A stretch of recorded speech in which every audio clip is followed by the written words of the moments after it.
Welcome everyone to the 7th class in our chakra series.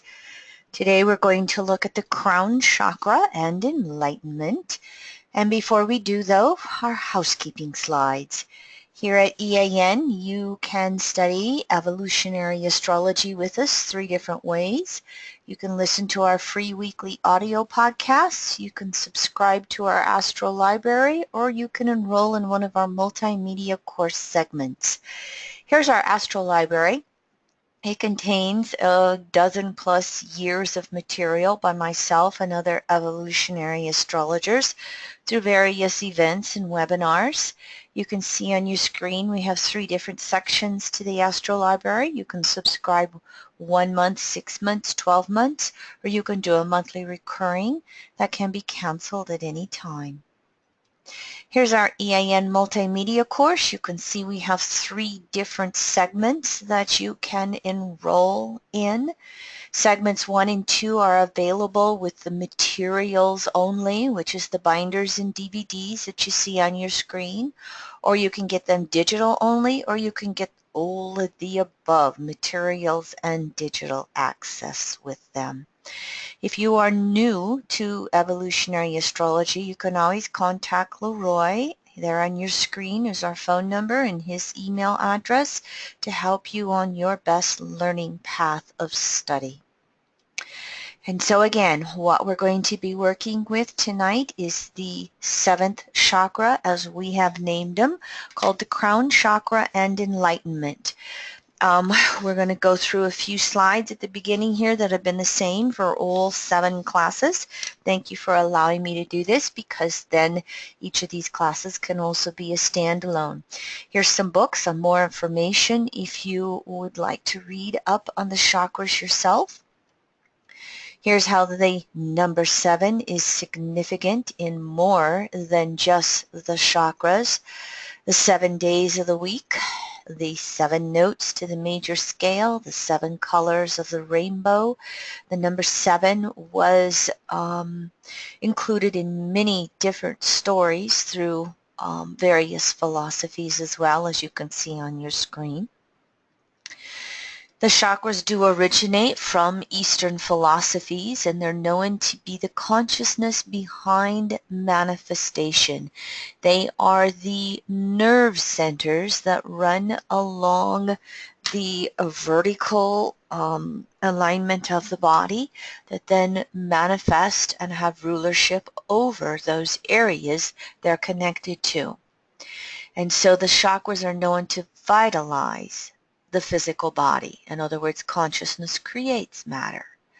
Now, there are many chakras in the subtle body. We've just been working with the 7 major chakras. Now, the Eastern philosophies are more concerned with the higher chakras over the lower, consciousness versus material. Whereas in your Western philosophies, we are many times more concerned with our lower chakras over the higher, or the material world, versus evolving and expanding consciousness. Here you can see the 7 different chakras. Chakra is a Sanskrit term for wheel, circle, disc of life force energy. You can see that we can number them either way. Here's their alignment and some key words with the 7 chakras. I'm using the word enlightenment. Anadia Judith, where I came up with these words, likes to use cognition for the crown or 7th chakra. Now here's the nerve correlations, the nervous system correlations, and the endocrine system correlations. When we start working with the crown chakra, we are working with the cerebral cortex and the pituitary gland. Now, Kundala is a Sanskrit word for coiled.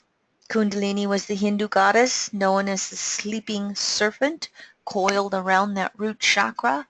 Kundalini energy travels up the Sushumna, awakening each chakra, transforming its energy. And the Sushumna is that vertical column of energy current from the base of the spine to the crown. And then the figure 8 wrapping around like a snake is the Ida and Pingala energy currents. The Sushumna, Ida, and Pingala are part of the 14 major acupuncture meridians in Oriental medicine as well. Now here's a picture of the Sushumna going straight up and down, and of course the coiling energies of Ida and Pingala. Here it is in the caduceus. I think after the 7 classes, I think I can pronounce this word now. So you can see here's the Sushumna going up and down, and these are the Ida and Pingala snakes coiling. So this remains within our modern medicine symbolism, this ancient practice of these energy centers. Now, the chakra energy runs both directions, and wholeness is balancing all chakras and running the energy either way, however is needed. When we run from the root chakra upwards to the crown, the direction that Kundalini energy runs as it awakens and purifies, this is the liberation path going upward. The manifestation path is coming from the crown chakra down to the root chakra, descending into manifestation. Now, from evolutionary astrology's perspective, there actually is a Kundalini gland. It is at the base of the spine or the coccyx behind the root chakra, and it actually secretes a hormone called Kundalini, and the intention of it is to penetrate to the nucleus of any cell in order to purge toxins, heal, and alchemically change the consciousness of the cell. Some of the typical symptoms when Kundalini starts to rise: intense heat or cold, sometimes shaking spasms, sometimes transitory paralysis. The purging can be actual physical contaminants or cellular memories of this and other lifetimes, and it can create any manner of physical symptoms that are not easily diagnosed by traditional medicine. Now, there can be various experiences of a psycho-emotional and psycho-anatomical states when we have the Kundalini rising. And what we must do is allow this energy, allow these states to take place, and reflect upon what they mean. Many of these experiences will orientate from other lifetimes, past lives, and yet we re-experience them in this life. And when we have the repetition of these inner-outer circumstances, past lives, this lives, it means these issues have not been totally resolved. Now, there's a very popular myth that Kundalini is related to sexual energy.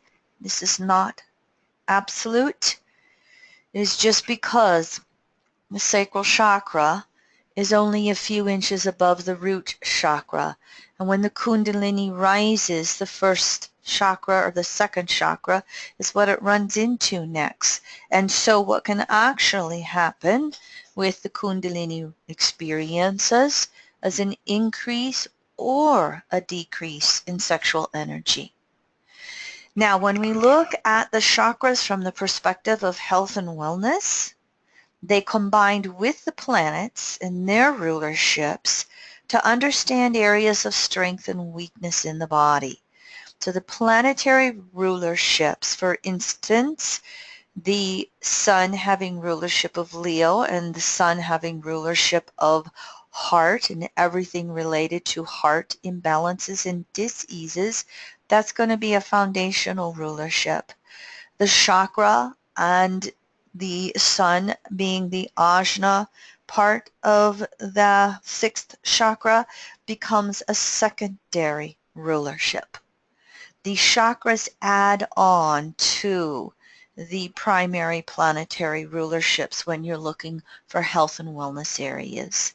Now, there's also a general rule in health and wellness astrology that stressful aspects tend to show weakness, non-stressful aspects tend to show strength, and inconjuncts are well known to include some type of health crises.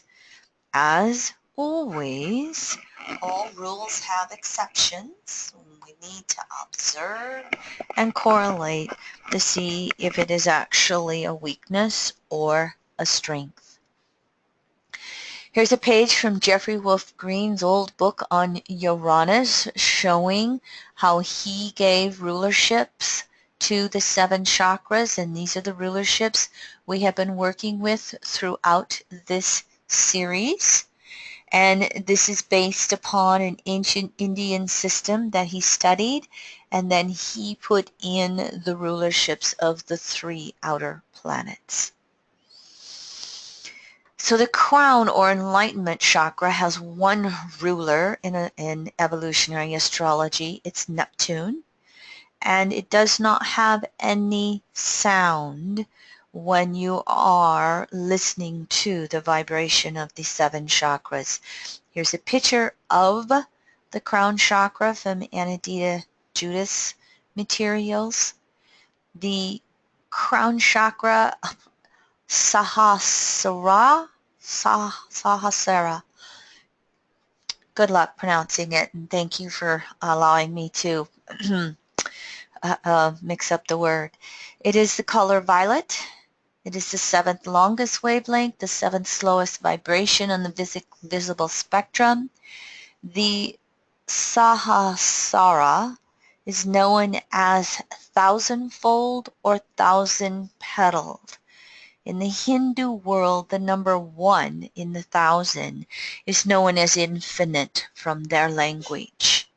And that's what the 1,000-petaled lotus for this chakra means. It's beyond numbers. It's infinite. And so part of its key ability is to know and understand.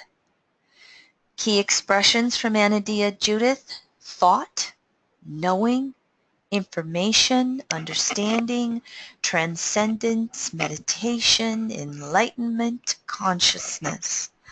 Some of the distortions that can come from this chakra: depression, alienation, confusion, boredom, apathy, and an inability to learn or comprehend anything. And I think you could also include almost all of your mental diseases, as you'll see here. So this crown chakra is the top of the head physically. As you can see, here is a background picture somebody did. Some people put the chakra right here on top of the head. This one's putting it above. It is the center and source of consciousness that is beyond reason or our senses or the limitations of the world. This chakra is the upper foundation of spirit and all of its many possible manifestations. Remember, the manifestation path goes from crown to root chakra. So from the consciousness of the crown chakra, we can go any direction downward. It is the antenna reaching to the higher dimensions in consciousness and in the world. Now both the 6th chakra, the medulla ajna, and the crown chakra have a lot of interactions with the head and the brain. And so the mind and the brain comprise what we know as the fountainhead of the chakra system. Again, we've reached the other end of the spectrum with the chakras. And so now we've reached that consciousness end of it.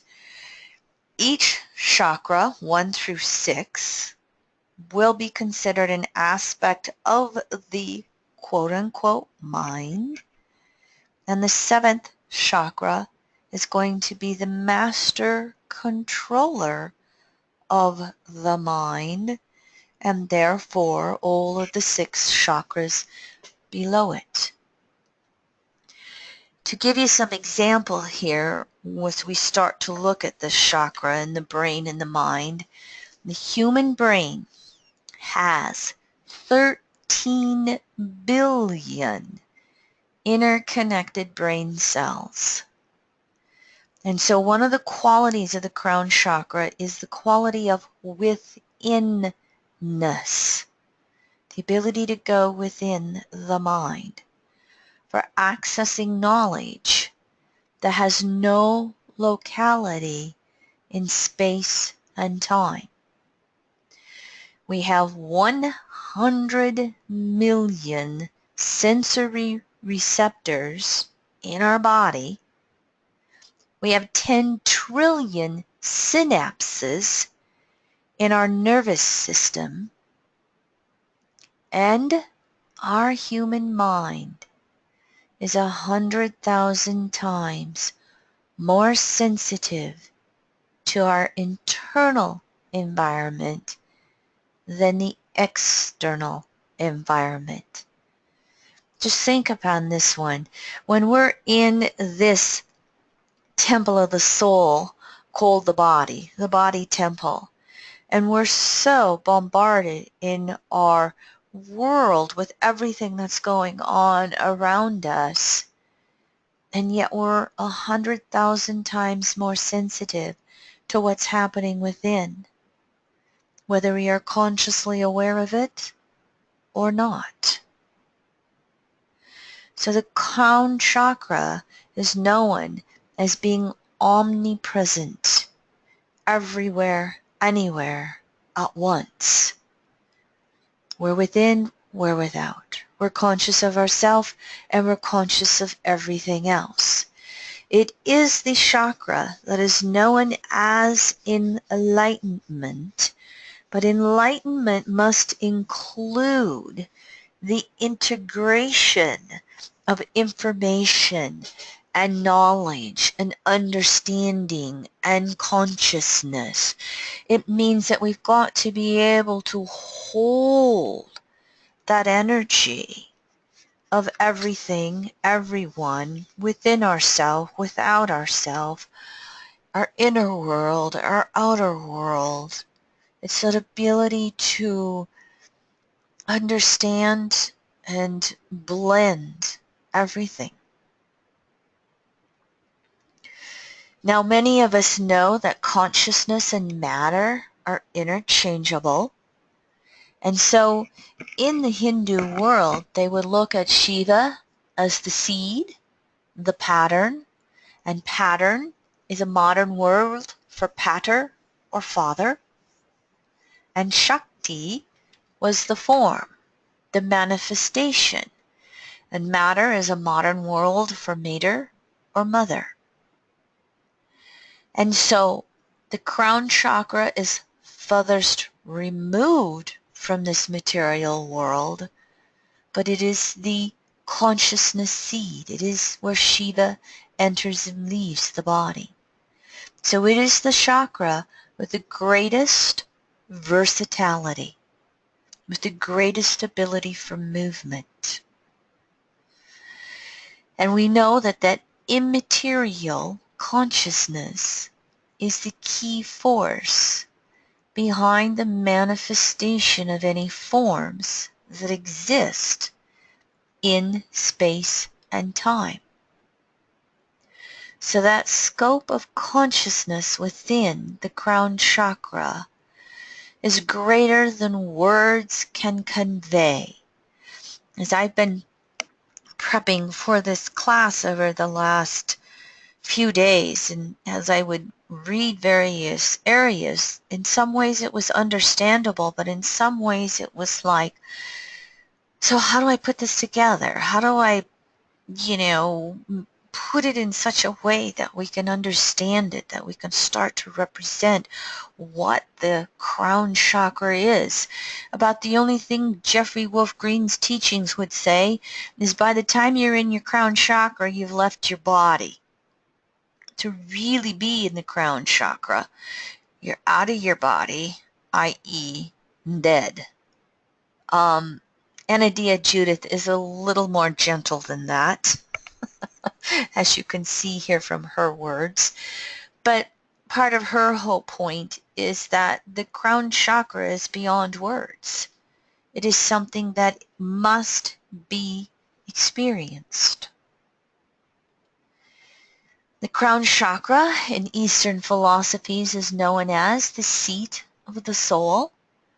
It is that eternal point in consciousness that stays with us, is that eternal point within our soul that stays with us throughout multiple lifetimes.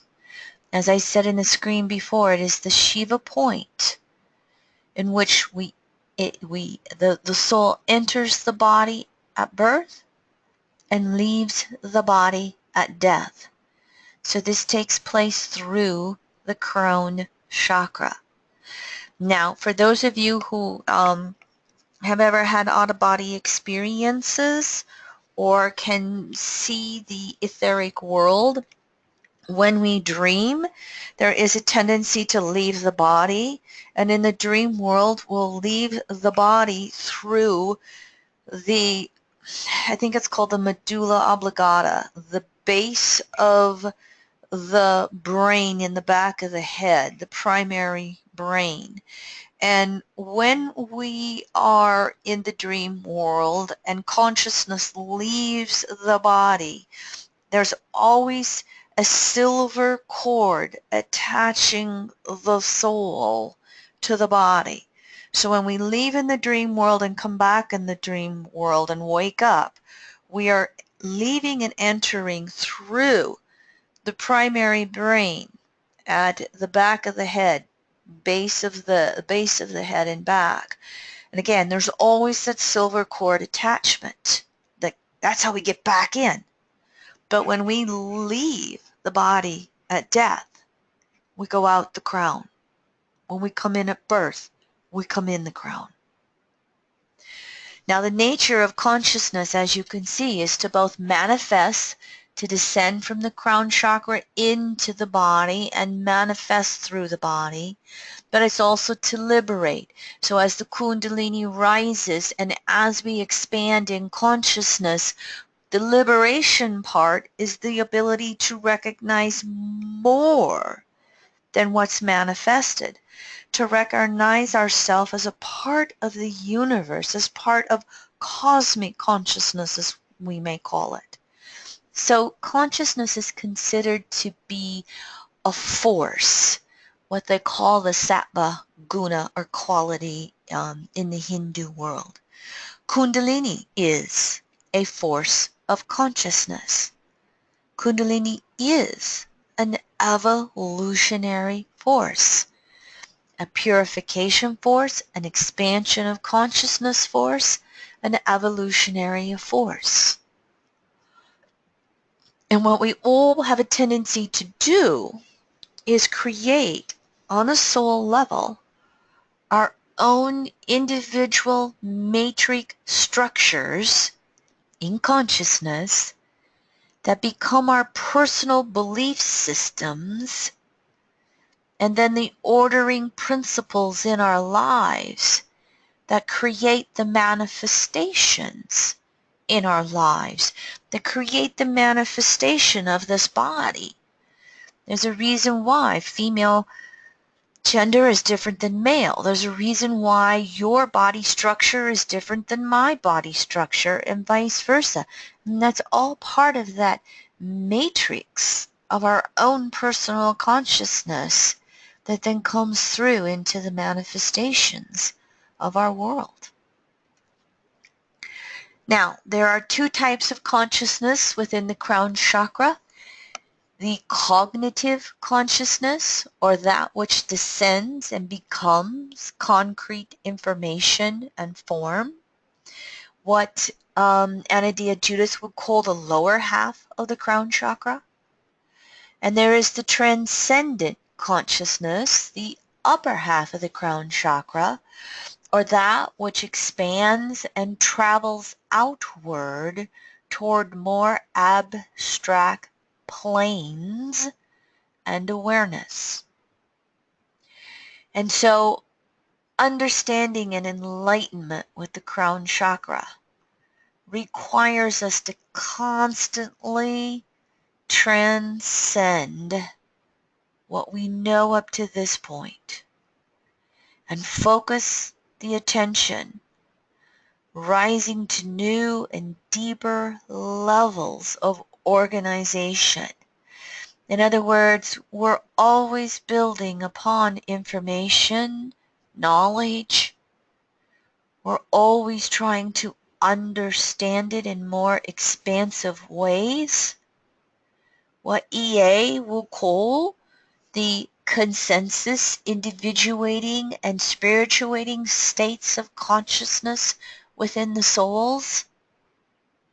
That also goes on just within the crown chakra, within all of us, as we're trying to take this process of life and living and evolution and experiences and understand them in broader and broader ways.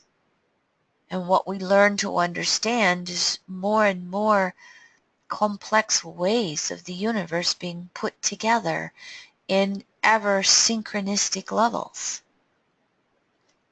The other thing that we learn to recognize with the crown chakra is that information can exist in the mind independent of our brain in perceiving it.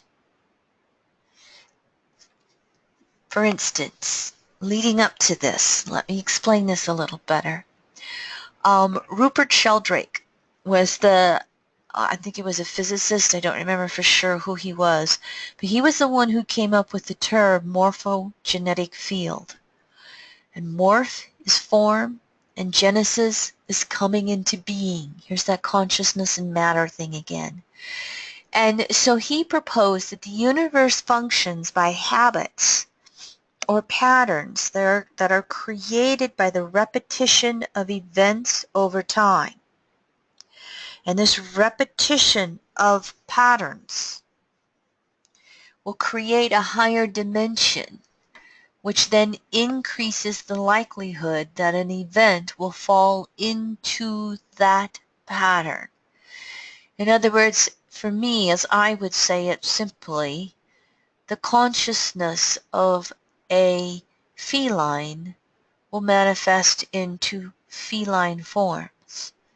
The consciousness of a horse will manifest into the form of a horse. The consciousness of a human being will manifest into a human form.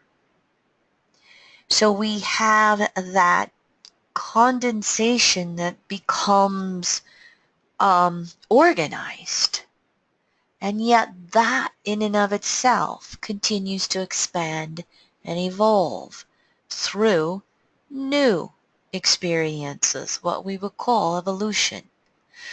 So the crown chakra opens through the need to constantly discover and assimilate new information, and again, will evolve this morphogenetic field. So you can just see this push-pull here between condensing and maintaining what we know, and yet still continuing to evolve and grow. And so there is a lot of this that takes place in the crown chakra, in the brain, in the mind, that we may or may not be aware of. Now there is a part of the brain called the corpus callosum, if I'm pronouncing it correctly, and it connects the two sides of the brain physically. And what science has been able to determine is this corpus callosum has thickened over time with human evolution. So many of us are probably familiar with the fact that the left brain is the more logical, rational part, controls the right side of the body, which is known as the masculine side of the body, and the right brain is the more intuitive part, non-linear, and it controls the left side of the body, which is the feminine side. And what's been happening through evolution with the human consciousness is that we're becoming more and more able to utilize both left brain, right brain. And there is this concept that the more primitive mind operated more intuitively. And as we've come through all of these patriarchal conditionings for the last 2, 4, 6, 8 plus thousand years, we've become very left brain. And yet we're in process of learning to utilize and work with both sides of the brain at the same time. And so we're learning to work with empirical, logical, linear knowledge and intuitive, nonlinear knowledge. We're learning to bring them together to expand our understanding. Now, the lower chakras are also very necessary to ground the information and awareness of the higher chakras. Think of someone who just puts all their energy into the upper chakras. They're the space cadets that, trip over the log on the ground. They are the ones who don't know how to function in the space-time world.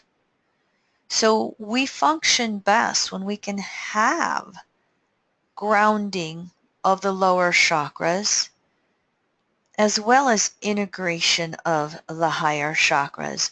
And it is just constantly moving up and down, back and forth together. Again, being able to activate all of the chakras. Now, there also is the system of thought that the first 6 chakras are like a storage system for the body, and the 7th chakra, or the crown chakra, is like a DOS environment, or the disk operating system for the body. In other words, the consciousness or the ultimate software program that runs everything else.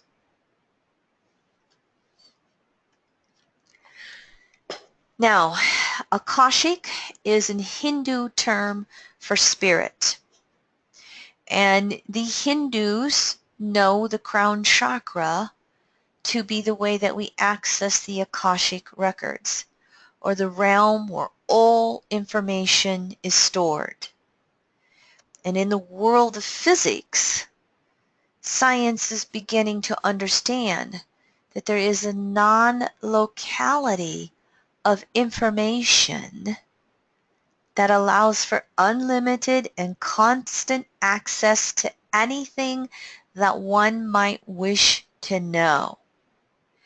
In other words, those who practice channeling, they tap into the Akashic records.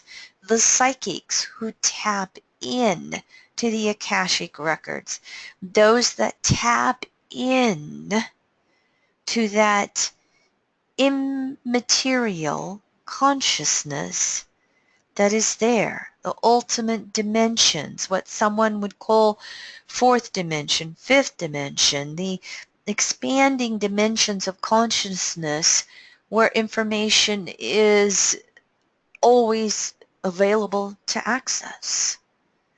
It's where we will go with past life regression therapy as well. In Anna Diaz's studies, there's a lot of relationship of all of this to the crown chakra. So we access that higher consciousness, that expanded transcendental consciousness through time and effort, through making the effort to access that, rather than as we live in our westernized world and having those types of understandings and awareness shut down by the time we're the first Saturn square at approximately 7 years of age. We sink down into that physical body by then. That's about the time period that little souls stop seeing their imaginary friends. They stop seeing beyond that physical world that they have, that they come in and have an ability to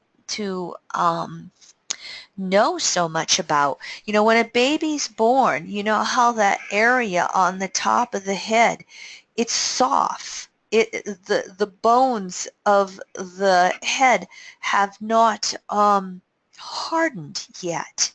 It's almost like the veil at the top of the head in the crown chakra.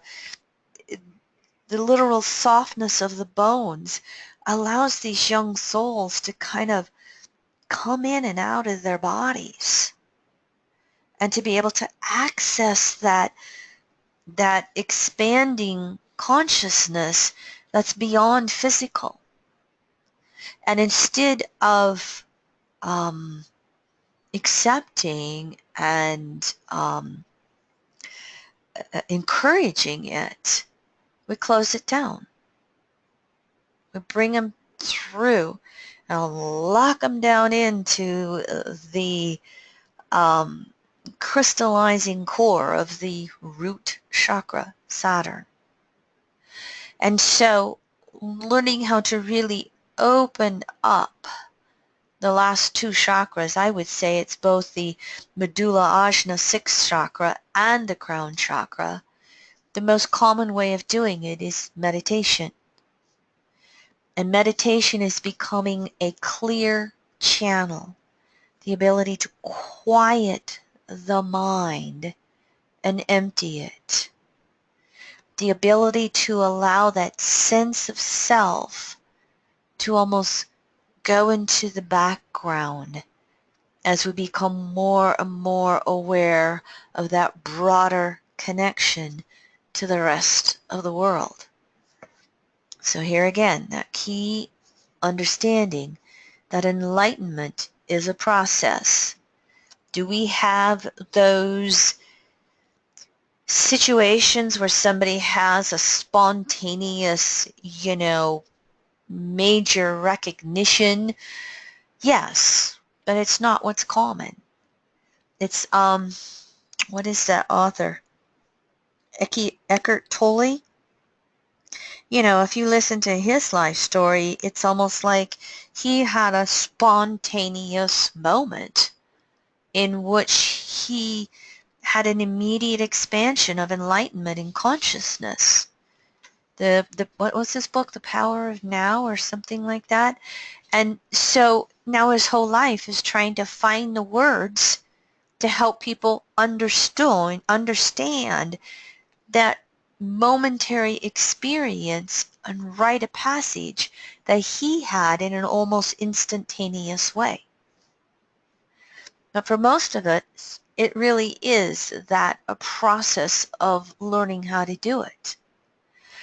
So again, that crown chakra exists in that dimension that's called within us, being able to go within to that inner world, and meditation is the key to getting there.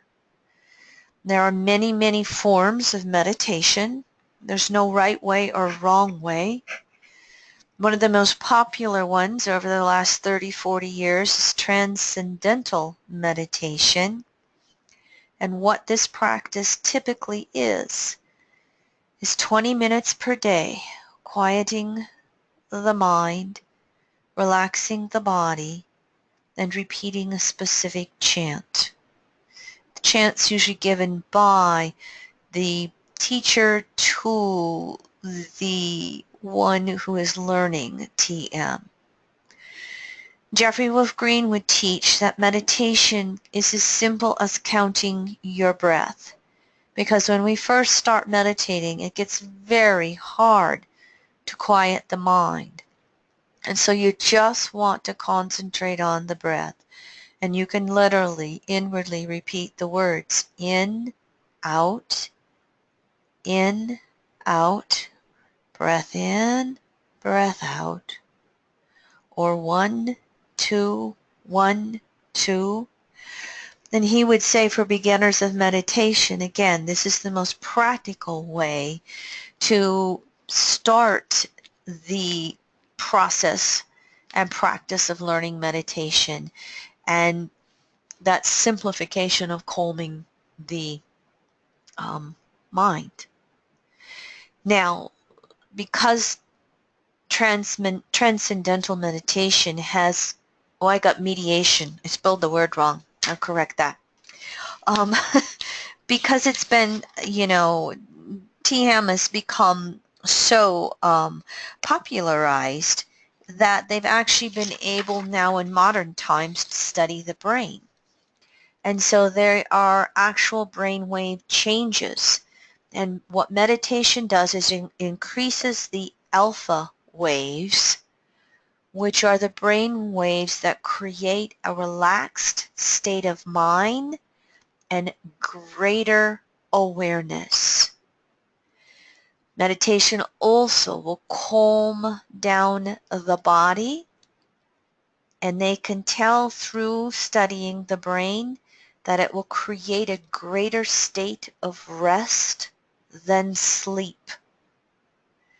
And those who practice TM over long periods of time can learn to produce a theta state, which is a deeper state of relaxation than the alpha state is. Now, well, and so, in conclusion, looking at that again, that enlightenment is a process. And one of the most well-known ways of doing it is through meditation. Not to mention just all the benefits you get in the body temple as well. Now, the crown chakra correlates to the nerves emanating from the cerebral cortex, the central nervous system, and in Anadia Judas studies and research, it correlates to the pituitary gland, which is known as the master gland. Now, this differs from EA, and if there's one thing we've been learning throughout this series here between the chakras and some of evolutionary astrology, there's different planetary rulerships, and I'd rather share the information both ways than get on any high horse and say this way's right and that way's wrong. You can just do your own observation correlations as you care to work with any of these studies. From the perspective of evolutionary astrology, again, the crown chakra is ruled by Neptune. Neptune has a co-rulership, remember, of the sacral chakra with Jupiter, and that's where we're really getting into the base chakras, but it also has a rulership of the crown chakra. And anybody who has studied astrology, or specifically EA, and learned about Neptune Pisces in the 12th house and how it is the totality of consciousness, unconsciousness, God, Goddess, source energy, you can start to see how natural it is to recognize Neptune's rulership here. In health and wellness astrology through A, Neptune rules the overall function of the immune system, consciousness creating matter. It's a co-ruler of the lymphatic system with the moon, and it also has an overall rulership of the endocrine system. And again, remember, well, I'll show you this slide in just a little bit again. The endocrine system itself is subdivided into the 7 chakras, but Neptune, as you can see, starts to have a real overview of this. So because it rules the immune system, it will rule any autoimmune disorders. And autoimmune disorders are where the immune system turns inward upon itself. What was one of the most common ones? Lupus. And I'm not remembering in detail what lupus is, but I will work with, when I work with people who have real sensitized Neptune aspects in their chart, one of the things I will ask is, are you familiar with any autoimmune sensitivities? because in the world of herbology, those are not the people that you want to do a struggle, not a struggle, um, mm, help me out, I'm really in my right brain. What's our flower, purple cone flower? Echinacea. You know, echinacea and golden seal are known to be herbs for the immune system and being able to counteract bacterial and viral imbalances. They are not herbs that you take like tonics over long periods of time. They're herbs that you take under acute situations, and they activate the immune system. So when somebody has an autoimmune disorder, that is those are the last herbs that you want to invite someone like that to participate in, because they already have an overreactive immune system. So sometimes you will find people that have a lot of sensitive Neptunes in their charts that they'll be the opposite. Valerian root, which is known to calm the brain and help one sleep. If they have a real sensitivity with Neptune, valerian root can wake them up. And yet those people can take those herbs that, you know, everybody else wants to take for energy, and those energy herbs will just calm them down. There can be an opposite reactionism going on here. So this becomes an area where you really want, you know, everything becomes so sensitized to observe and correlate when you start to work with health and wellness astrology. And of course, even though I haven't said this very much, this series is not diagnosing, treating, curing, or preventing. This is all for informational purposes only. Now, Jeffrey Green would say 2 of the homeopathic cell salts, or the tissue salts, for helping to heal autoimmune disorders is tissue salt number 2, which is the Capricorn salt, which is calcium phosphorus, and number 8, which is the Leo tissue salt, which is magnesium phosphorus. And both of those can be used to strengthen and repair the immune system and the body itself. So Neptune's rulership of the endocrine system means overall the endocrine system is in charge of body processes that tend to happen more slowly. The process of growing up and producing an adult body. It's basically a series of hormone-producing glands. And these hormones are chemicals, chemical messengers, they're many times called. And they basically transfer information and instructions from one set of cells to another set of cells. And Neptune has an overview rulership of this. Here's this chakra slide again. You know, this is not inclusive of the entire endocrine system, but you can see the major glands of the endocrine system, and as we've looked at this, how they have rulership to the various chakras. And so you can see again how the crown chakra, without our cognitive consciousness, has such a relatedness to every other chakra.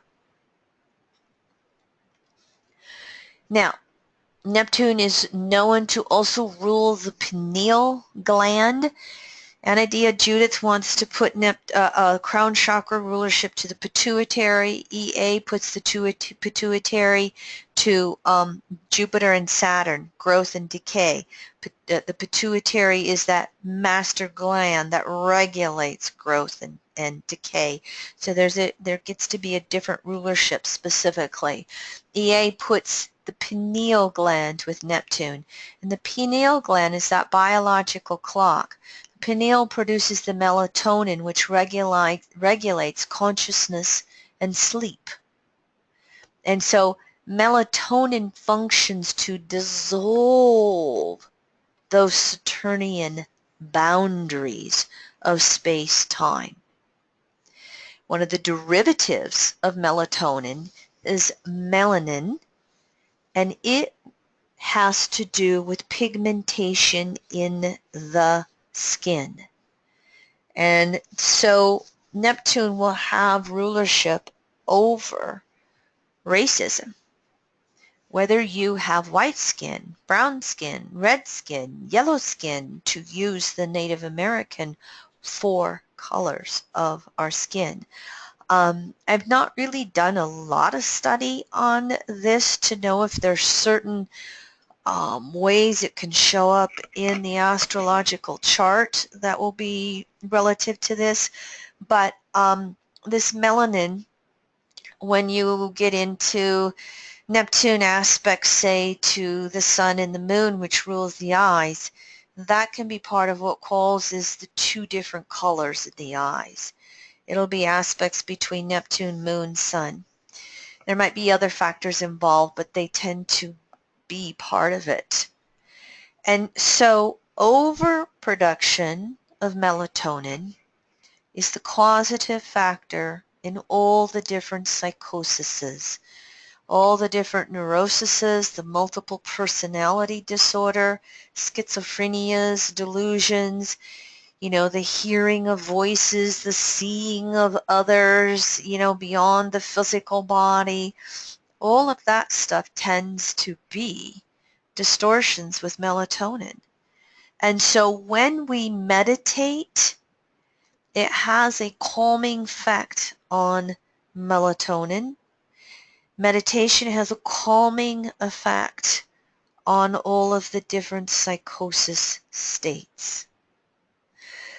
In the head to toe, Aries to Pisces rulership, Pisces rules the feet. So Neptune has a rulership of the feet and any deformities of the feet. I put a couple examples: bunions, flat feet. I have a niece who has Pluto in the 12th house, and she has flat feet. And so she can wear all those popular little shoes right now that have all those there's no arch support in them. There's just all flat feet. You're going to see my chart in a few slides, and I have a Neptune stellium, and I have a strong arch in my foot, and I cannot wear shoes without arch support. So it can go either way. And it's not that it's a right or a wrong, it's just showing you the different manifestations that can come through. Another example is cold feet, hot feet. And I run really, really, really hot feet. I have my feet are always sweating in the wintertime. And as a habit, I don't wear leather shoes because I stink them up in 3 weeks. And if I do wear my better shoes, the ones I want to last for a while, I'm a big fan of Crocs, by the way, plastic, especially in the summer. I always put oils or perfume in my shoes before I step into them, because that's how much I sweat through my feet. Neptune has rulership of the thymus gland.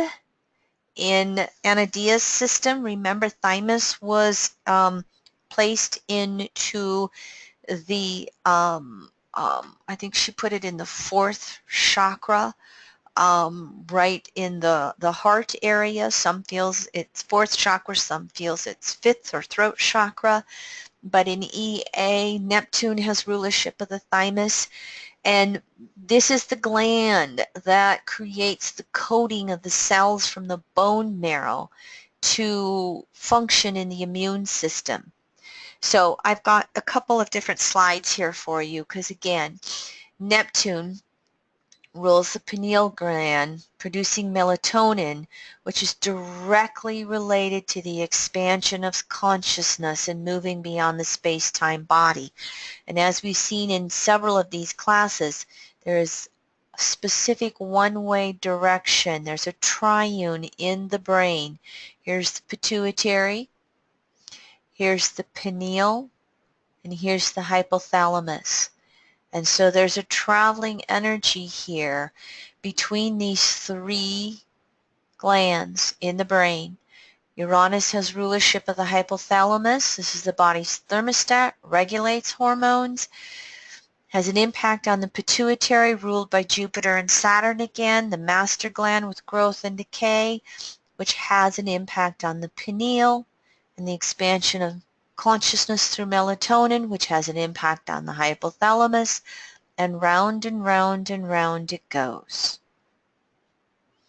So sometimes when you see strong aspects between these planetary rulerships, you might start to look for issues in those parts of the endocrine system.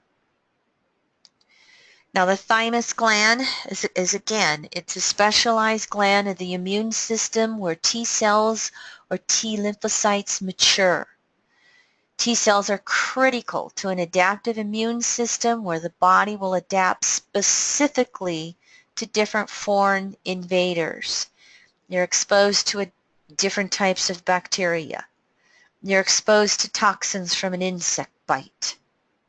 This is the gland that allows the body to adapt the lymphocytes and the lymph system, the immune system in specific ways to fight specific foreign invaders.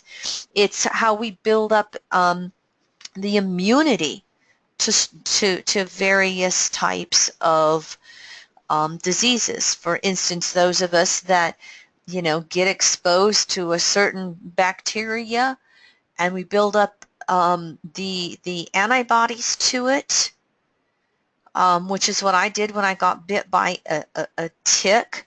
My energetic balancing program allowed me to produce the short-term, long-term antibodies to that Rocky Mountain spotted fever, that tick bite, so that if I get bit again, I theoretically would have less of a reaction because my body already has memory on how to respond to it. My immune system, my thymus and its production of these T cells know how to do it easier. Been there, done that. So the thymus itself, if you look at this, it's two identical lobes. It's in front of the heart and behind the sternum. It is largest and most active during the neonatal and pre-adolescent periods, and it begins to atrophy by the time we become early teens. Now, if I may, this is just popping in. One of the things that I've learned in my work as a facilitator for the energetic balancing program that I've participated in for 16 years, during those 16 years, the organization I work for, EMC Squared, they have been able to find balancing frequencies for the thymus gland that allows it to slow down its shrinkage. By the time you get to be a senior citizen, your thymus gland is almost gone. And that's why the most, they always say, pregnant women and infants and seniors are the ones who have to watch out the most for pneumonia because this thymus gland isn't really working strong. And so we found balancing frequencies that slows down the decay of the thymus gland. And in some of our research, we've been able to find that people who are participating with our program over multiple years, such as myself, we actually have a biological aging process similar to someone in their early 20s. And I'm in my late 50s. So you can see how it has helped slow down the aging process and keep that thymus gland and the energetic immunity, as we call it, more active. So just a tidbit for you. That's how I really learned about the thymus gland several years ago. Neptune also has rulership, of course, of the etheric body, the astral body. So it will work with those disorders like lethargy and depression. Well, rulership of drugs and alcohol and the addictions to it, the substitutions for direct relationship with source energy. Meditation is well known to calm down addictions and need, desire for drugs and alcohol. Neptune will have rulership of dementia and Alzheimer's, where we don't have that cognitive functioning of the mind anymore. From the teachings of Abraham, the channelings by Esther Hicks, they basically feel that dementia and Alzheimer's is the soul's way of really slowing itself. No, it's the soul's way of really preparing to leave the body. You know, science allows us to live longer, but that doesn't mean that we've worked with all the ways of keeping us conscious longer. And so the whole diet, exercise, and rest routine that we've so gotten away from, that needs to be in concert with the ability to live longer, to keep the brain functioning longer. States of disassociation, again, leaving the body, out-of-body experiences related to Neptune, the extreme sensitivities that I mentioned. Neptune rules heightened reactions to chemicals and drugs. As I was saying earlier, some of those who have very strong sensitivities to drugs or to herbs, you know, they have to really work with small quantities and then move on to see what works for them. I've never really been able to accomplish the pendulum thing. So how I do muscle testing is, let's say for instance, I'm in a health food store and I pick up a single herb or I pick up an herbal blend. I will put it right on my belly button. I'll hold it in my hand, I'll put it in my belly button, and I'll close my eyes. And if my body leans forward, it's yes.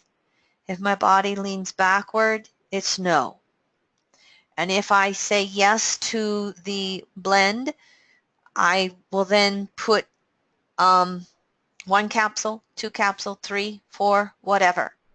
And that can change more and less over time, so that you'll want to check in with it once in a while. That's how I learned which what do I want to say? Ginsengs, the longevity herbs. You know, there's American, there's South American, there's Oriental or Chinese, there's various ginsengs. My body does not want South American ginseng, which is maca. My body loves American and Oriental ginsengs. And so that's how I naturally work. You can do that with food. You can do that with anything. You can do that with medications and, you know, the different drugs, you know, any substances that you want to put into your body. That for me is a natural way of getting past the head. It's the natural way of doing the pendulum.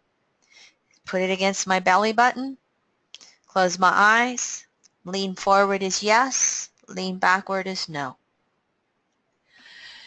Neptune rules the dream world, and in EA there are 3 types of dreams. There are the junk dreams, which is purging all the unnecessary information that comes at us each and every day in our consciousness time. There are the past life dreams. They're symbolic. The need to heal, the soul retrieval work. Jeffrey would say that most times past life dreams would happen in black and white, and you would feel like you were coming out of a long, long tunnel when you wake up, and there's a lot of disorientation that will go on. I don't think it's limited to black-white dreams, may be common, but it's not an absolute. And then there are, of course, the super consciousness dreams, where we are tapping into collective information, transcendence, the Akashic records. The super consciousness dreams are when our crown chakra gets really activated and we can go somewhere else and tap into something else. And so that's all the information that I have at the moment before I move into chart example. Do I have any comments, questions from anybody? I'm going to take a little drink here.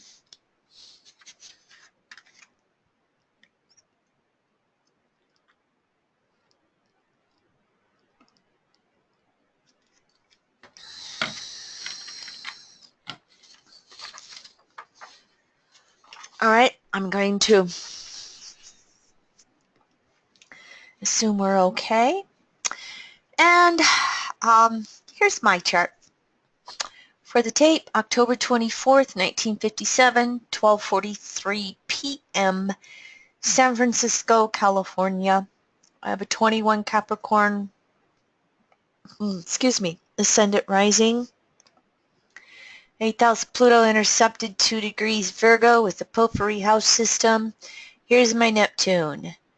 Sun 110 Scorpio, Mercury 139 Scorpio, Neptune 217 Scorpio.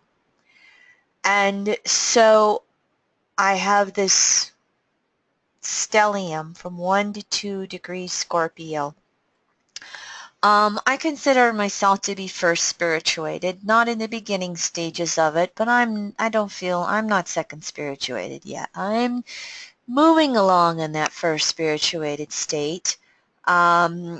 Raised by 2 more or less consensus parents, Northern Plains, farm world. Really I was pretty out of my body as a child, and probably most of the way through. I was pretty much out of my body till transiting Pluto went into Scorpio in the early 1980s here and went over the stellium. And when that happened, that's when I had a major relationship crisis, divorce. Ex left me for best friend, and I found the world of astrology. And talk about a Kundalini rising and opening and experience, boom. And that started me on my path, and I've been studying metaphysics ever since. More or less 3.5 decades now since then, in my mid-20s. But I just remember really 8th house Pluto Virgo, Uranus squared the nodes, Chiron is squared the nodes in an opposition to Uranus. I was raised by a traumatized father, and I never had any physical abuse, but I had a lot of emotional verbal abuse. And so anytime my father raised his voice, which was multiple times a day, I would freeze. I literally would stop thinking and I would escape. I escaped into books. I have distinct memories of loving the smell of the old library close to my grandmother's house. I just remember growing up teaching myself, think, think, think, think, because I was a great space cadet. My mother was the 11th of 12 children. She didn't come in with the healthiest of immune systems. She had me at 19. I was her first child. I wasn't born with a healthy immune system. I think a lot of it was through diet, exercise, and rest. I didn't have the best of diets because my mother worked, and I had to cook for myself and my father and my younger sister and our summertime hired hand, and I became an expert at sugar. And that was my Neptunian drug of choice for many, many years. And I cooked and baked, and nobody was there to tell me that I couldn't have 6 cookies when I baked. And so I had a lot of colds and flus because I didn't get a lot of fruits and vegetables and fiber, and I had a lot of processed bread and sugar. And so I didn't have a very healthy functioning immune system. And one of the things that happened in my mid-20s when I experienced my rock my world moments, and I not only started studying astrology, well, right before that happened, I was just starting to get into herbology and nutrition. And so by my late 20s into my early 30s, it just opened up a whole world for me of studying herbs. And I was in my early 40s when I found my energetic balancing. And so throughout my 30s and 40s, my immune system is stronger than it's ever been. With my energetic balancing over the last 16 years, which again, talk about Neptune and crown chakra, it's whereby we take a photo of you, we reduce it to a square inch, and we beam 500,000, 500,000 plus healing frequencies 24 hours a day, 7 days a week into your photograph.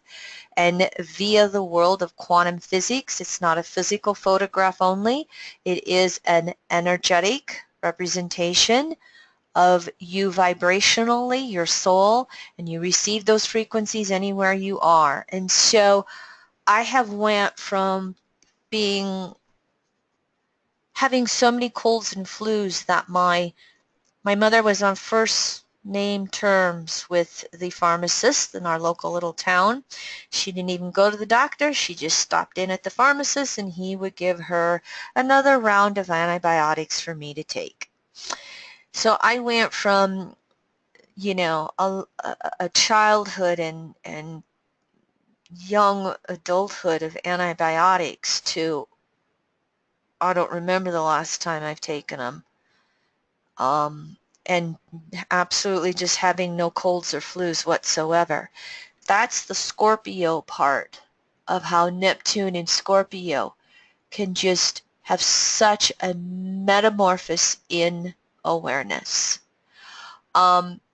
With this Mercury balsamic Neptune, I have went from being a space cadet, not that I still can't be a space cadet,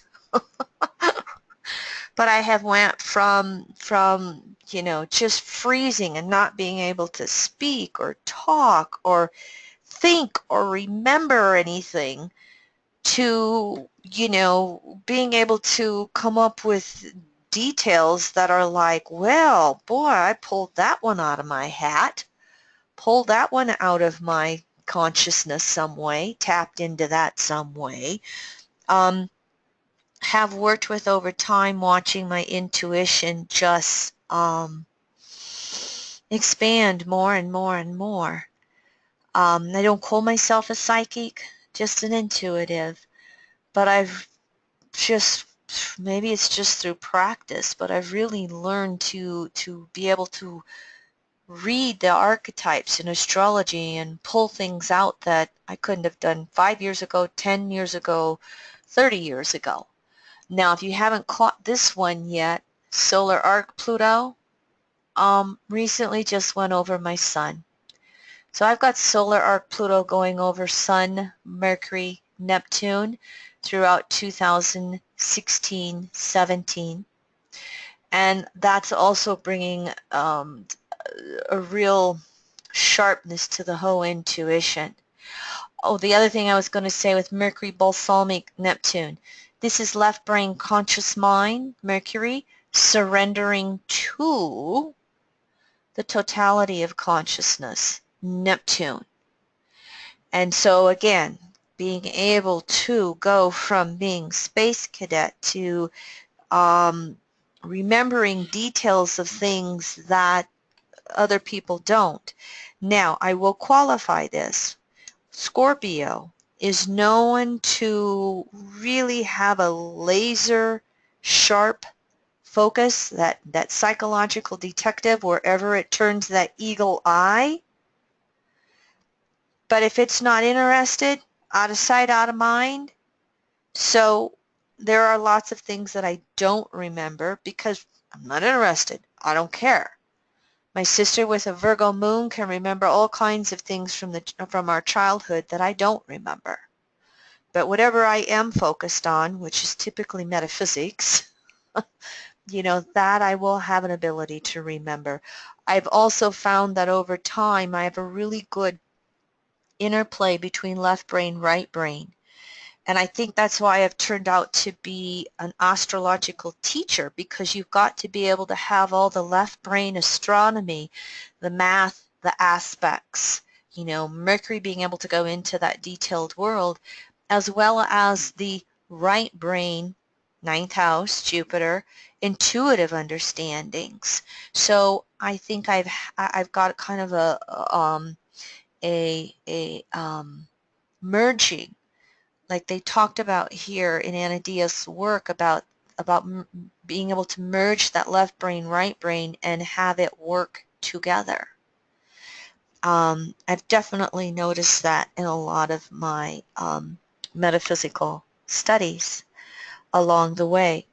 I also think that as I have cleaned up diet, exercise, rest, that the sun part of this stellium, I think there might have been a strength underneath the surface.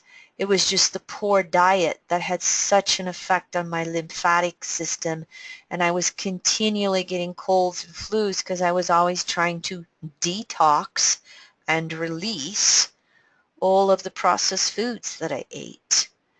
I don't remember who said it. I want to say it was Louis Pasteur on his deathbed, who had the famous quote, it's the soil, not the seed. And what he meant by that was the energetic strength of the body, the strength of the immune system that's the soil. That's what allows us to fight off the seed, which is the bacteria or the virus or the fungus. When we have strong immune systems, we can fight off whatever comes at us. And we don't have a strong, immune system, we can be susceptible to anything and everything.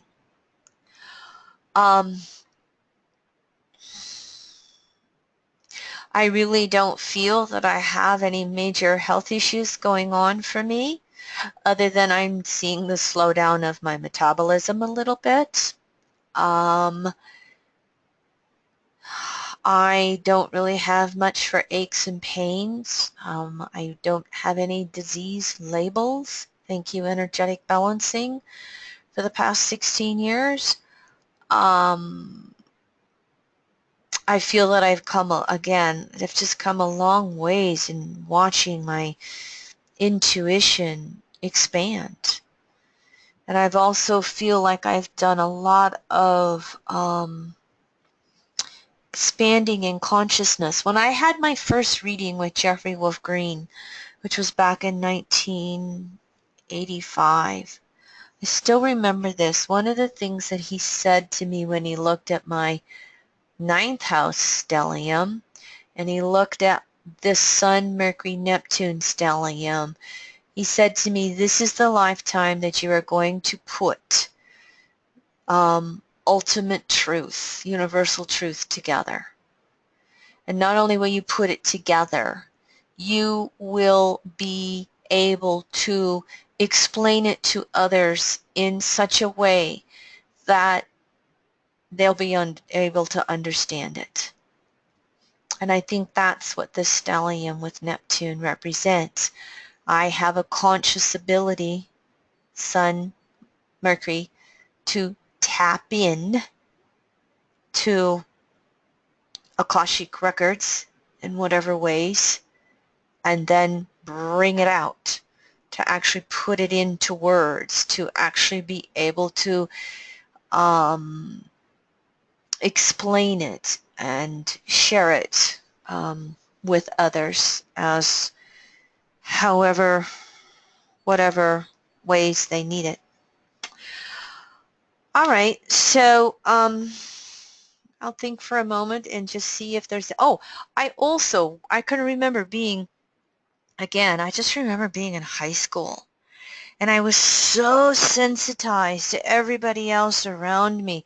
I look back on it now and recognize I was just picking up on so many vibrations the vibration of my father's wounds, the vibration of everybody else in school, that if I got triggered, my brain would literally just freeze up and I couldn't remember what I was talking about. I couldn't remember what anybody said. I couldn't remember what I was studying. As I went through my 20s, I remember teaching my brain to think. And I remember going, okay, think back, think back, think back. And I literally taught myself, probably throughout my 20s and 30s, I literally taught myself, for instance, like if I lost an object, to go back to the last time that I had that object and I would retrace my steps. I got to the point where I could get pretty good at finding lost stuff, not because I was tapping in psychically, but because I had taught my brain to think backwards and forwards, which again for me was something pretty remarkable considering the space cadet frozen brain memories I have from my puberty. Comments or questions from anybody? Anything you observe, Leroy, having lived with me for a few years now? Here's your turn, honey, if you want to. Get back. Are you there, Leroy? Am I out here in cyberspace? I don't know if it's a get back. I don't think it's a get back, but you know, I somewhat marvel at the ability to, you know, your ability to either, you know, like you confessed, you can certainly space out with the best of them, but that's usually because you're really focused on something important to you, and yet, you know, in prep and throughout my observing you in astrology, you can certainly click between that left brain and right brain with the best of them. And I guess that's one thing I've appreciated the most, you know, observing you over the years, is that ability to go both, you know, intuitive and details, you know, all in a pretty quick fell swoop. Well, you know, you talk about that morphogenetic field from Rupert Sheldrake. You know, I've been told that I've had past lives as both astrologer and astronomer. And I have a few glimpses of memories of past lives as astrologer and astronomer. I have a distinct memory of the astrology in the Egyptian time periods, and little bit of glimpsing memories of an astronomer in Europe at the end of the days when they were starting to separate astronomy and astrology. And so I think part of the reason why I've come in with an ability to do that is there was already a history of that. There was already a morphogenetic field. Yeah, you were tapped in, turned on to all that information already. And so, yeah, it was easier than it would be for anybody else coming from another place, another time. Yeah. And, you know, as some souls, you know, a lot of them in the astrology world can have, you know, real distinct memories of finding astrology real early on in their lives, or metaphysics early on. Part of that Sun, Mercury, Neptune stellium for me, Neptune's role there, was that stuff was not real clear for me when I was young.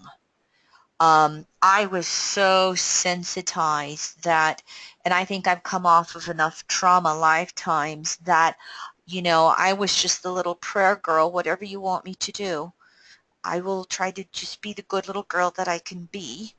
And so it was when transiting Pluto went over this stellium that my whole world got rocked. I mean, I was already questioning things, of course, my whole life.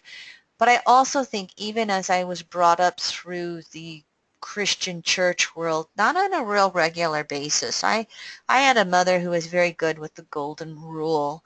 Um, and so I feel that I still had kind of mm, a strong link to source. And regardless of all the conditioning factors around me, there was that Scorpio energy. I would just tune out all those conditioning factors and just go focus in on what I was relating to with my spiritual path, even as a young person. And of course, then in the middle 20s, when transiting Pluto went into Scorpio, that's when the real rebellion came. And that's when I really went into that Scorpio, prove it to me, looking for facts, blowing apart, Christianity and rebelling and all that kind of stuff. But Mm-hmm. I didn't do it really on. I think there was almost a Neptunian fog for me growing up. Well, you probably had to rest a little bit early this lifetime, coming into a new experience out there in the middle of nowhere.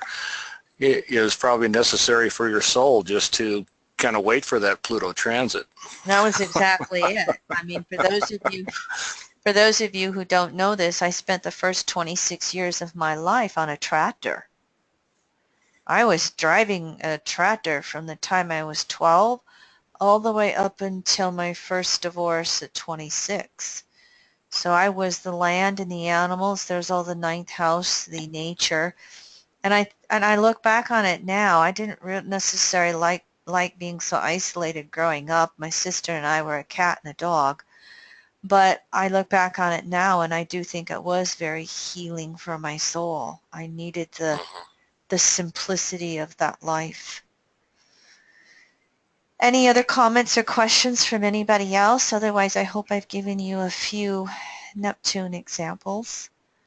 I guess, I got a question for you. How do you interpret that obvious Neptune transit through your second house, wholly intercepted there? Pisces wholly, correct, yeah. Well, in the most simplest of ways, between my evolutionary astrology and my energetic balancing, I Mm-hmm. make a living 100% from spirituality.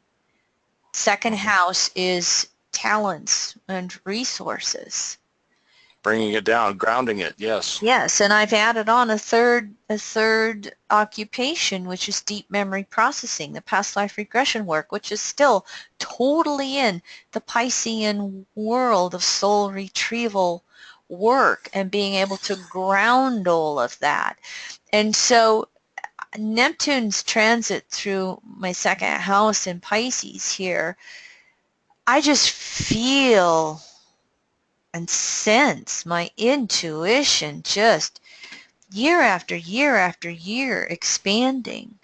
And my Pluto Virgo can just share. I mean, client after client after client comes to me and says, well, you told me blah, blah, blah, and you were so right on, and you told me blah, blah, blah, blah, blah, and you were so right on. And of course, I have no memory of saying it, even if I said it yesterday, because I just tune into a chart and go. But I guess I just get feedback after feedback after feedback of how much people appreciate my chart interpretations. And I feel that that's been expanding all the way throughout this Neptune and Pisces transit through the second house. I also have this stellium in early Scorpio. As you can see here, I'm 58, approaching 59. So in solar arcs, a degree for a year, it can be off. It can vary. Year before, year of, a little bit, because again, leap year, just like our solar returns can be or day before, day of, day after, as we balance out leap year every 4 years. So I've literally had solar arc Neptune, followed by Mercury, followed by the Sun, go into my 12th house over the last few years. And they're now leaving Sag and getting ready to go into Capricorn. So I feel that the stellium solar arc moving into my 12th has been expanding intuition and consciousness. I feel that transiting Neptune has been doing this. And again, solar arc Pluto, as I just said, has just started to go over my sun. And it will go over my Mercury and Neptune over the next few years. And so there's some Capricorn energy here. There's some second house Taurus energy going on. There's a grounding to this energy. It's not just spacey woo-woo. And I've noticed with my deep memory processing, I really appreciate Patricia Walsh and her training on this for me. You know, one of the things she said to me, she says, you know, Kim, you're good at the work, but what you want to be very, very careful of is leading or projecting. Because it's almost like in my DMP work, I sometimes I just close my eyes and I'm there with the past life character, working with them, and I'm starting to see. I don't know. I don't visually see it, but I sense it. So I have this slow and yet powerful expanding of intuition that's going on. I don't know if I want to be a psychic, but I do just so truly love and appreciate astrology and the reading of that language and how it continues to grow and expand for me.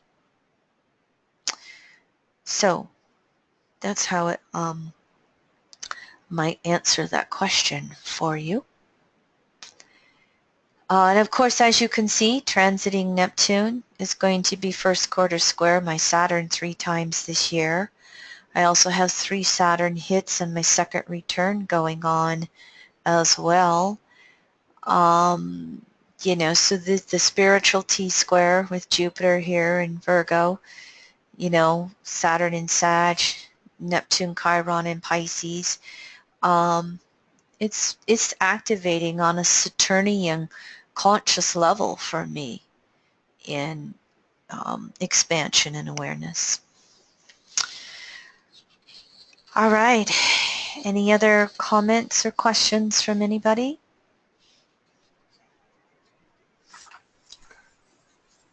The board's very quiet.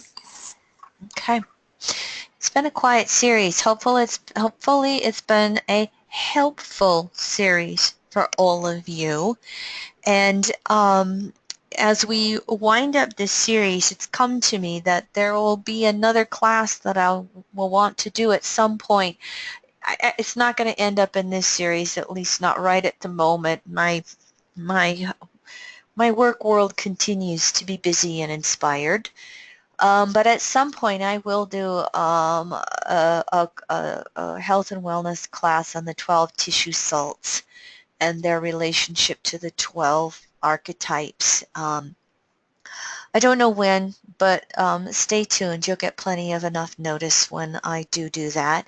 And in the meantime, next week, Wednesday, April 13th, we'll look at the Mars retrograde in Sagittarius, Scorpio.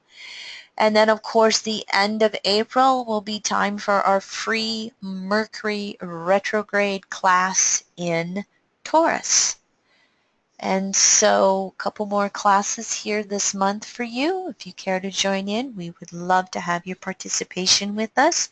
Thank you to all of you who have participated in this class as volunteers, as learning, and those of you who catch up after the live classes. All in all, just thank you so much. I love the ability to be able to teach through these webinars. That has been quite the expansion for me in regards to being able to teach to a much broader community through this medium. All right, everyone, all the best to you and wishing you beautiful, beautiful expansions in consciousness and healing of your whole chakra system. Adios.